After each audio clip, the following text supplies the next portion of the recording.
All right, from left to right, we got center fielder Pat Monteith, head coach Landon Powell, and catcher John Michael Thale. Landon, could you give some opening comments as to what it went? I mean, baseball's an awesome game. You know, it's just you can play poorly for several innings and not get things going and just feel like you just got no luck and can't catch a break, and then all of a sudden in a snap of your fingers, you know, the whole game can change. And that's what's so fun about the momentum of baseball. And hitting is contagious, and you know, that starter for them did a tremendous job. I mean, hats off to that guy. You know, gutsy effort, 144 pitches, and he really gave us a hard time for most of the game. And yeah, as soon as we scratched one or two off of them, and then we got to their bullpen, and you could see the confidence in our hitters. Like once we got him out of the game, you know, all of a sudden some belief started to creep in. And when these guys believe, it's scary. And I've said that. I mean, these two guys sitting next to me, I've been watching them do it him for 4 or 5 years and him for 3. When they believe in themselves, it's really scary what they can accomplish. And that was just an incredibly fun baseball game, maybe one of the most fun games ever played at this ballpark. So you've been saying this whole career, and I told him since we were walking in here, every time you think John Michael's not going to do something, he does something. How special is it to see him get the record that way? Yeah, I mean, he's a once-in-a-generation player. He's a guy that, you know, I've been incredibly lucky to coach, and North Greenville probably will never have another player like him. Division II baseball, you know, he's one of the best ever to play it. I've been saying that in interviews lately. He's put together a resume that is second to none. You know, he's been a 3-time first-team All-American, 4-time conference champ, 4-time All-Conference, 4-time first-team All-Region, you know, National Player of the Year, Freshman of the Year, Conference Player of the Year. Oh, by the way, national champion. This year he's broken the all-time RBI record, and then for him to go break the all-time home record, he'd already tied the home run record, but for him to break it and now hold it all by himself, 76th home run in his career, and to do it on a walk-off home run in the regionals, like, there's never been a Division II baseball player accomplish what he has, and you know, we are so lucky to be watching him. I'm lucky to be coaching him, and you're a heck of a player, man. Love it.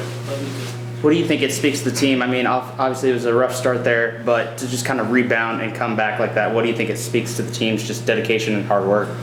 This team is, they've always believed that they're never out of it. We started our season with 4 or 5, maybe 7 come from behind wins in the first, you know, 25 games. And they've kind of had that MO all year that they're never out of it. And they're dangerous. So they start getting a little confidence and they start feeling themselves, and watch out. And that's really a fun thing to coach, and it's fun to watch. And that's not one of those things you can teach guys. They have to earn that through experience and be battle tested, and these guys are. They know they've been in those moments, they've been in those games, and they know how to respond. And that's why they're a great team. John, I gotta ask him. Got to be a lot going through your head right now. Yeah, how does it feel? Everything. How are you processing everything? Not really. I haven't really processed it yet, honestly. I wanted to go up there and do something to help our team win. I was 0 for 4 going into that last at bat.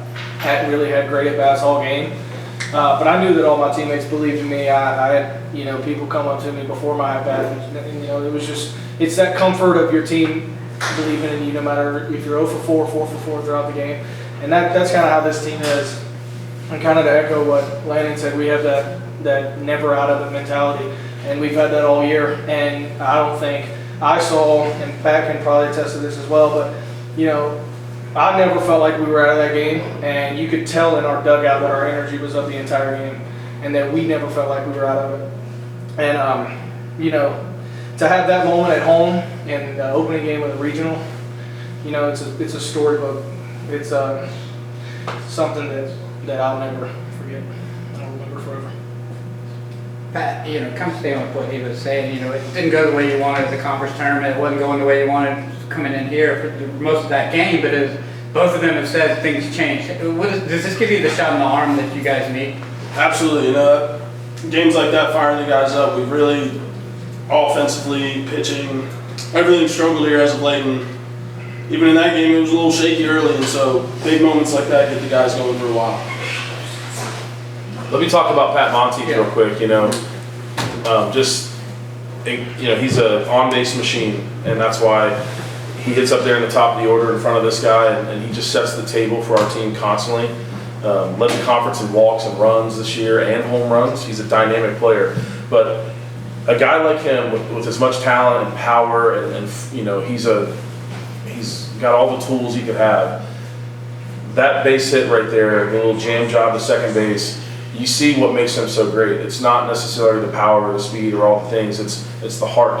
He's got more heart than almost anybody. He works his butt off every day. And when that ball was hit, there was no way he was going to be thrown out. It's like he found an extra gear, Superman dive to first base. That's the epitome of Pat Monteith, and then that's our team follows him when he plays like that. So that's you know, the reason you have championship teams is you have great players that are clutch and do amazing things, but you also have heart and guys that, you know, play the right way and lead with example, and that's why these are two of the best right here. Yeah, I'd be remiss if I finally didn't ask you about the pitching staff, particularly in the later innings, you know, finding a way to keep limited outs and do the right things to keep you in position to do what you do at the end. Yeah, Takis didn't have his stuff today. The guy's a warrior. He's got a torn labrum. He's been battling through it all year, and he's been able to get a lot of outs, but it just wasn't there tonight, and you can see it early on.